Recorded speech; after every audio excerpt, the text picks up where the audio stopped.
Ini adalah tutorial terakhir untuk tahun 2021 dan saya akan kongsikan cara untuk mengawal relay melalui aplikasi Telegram menggunakan Maker Pi Pico dan CircuitPython. Hardware yang saya gunakan adalah Maker Pi Pico, modul ESP8266 dan modul relay. Sambungkan Maker Pi Pico ke komputer menggunakan kabel USB.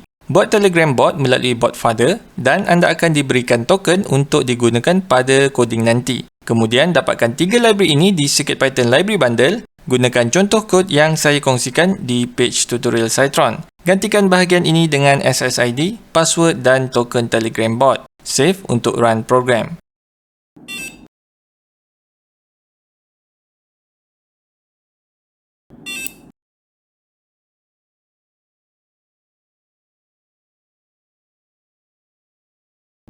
Sampai di sini dahulu dan kita jumpa pada tahun 2022. Mohon like dan subscribe. Terima kasih.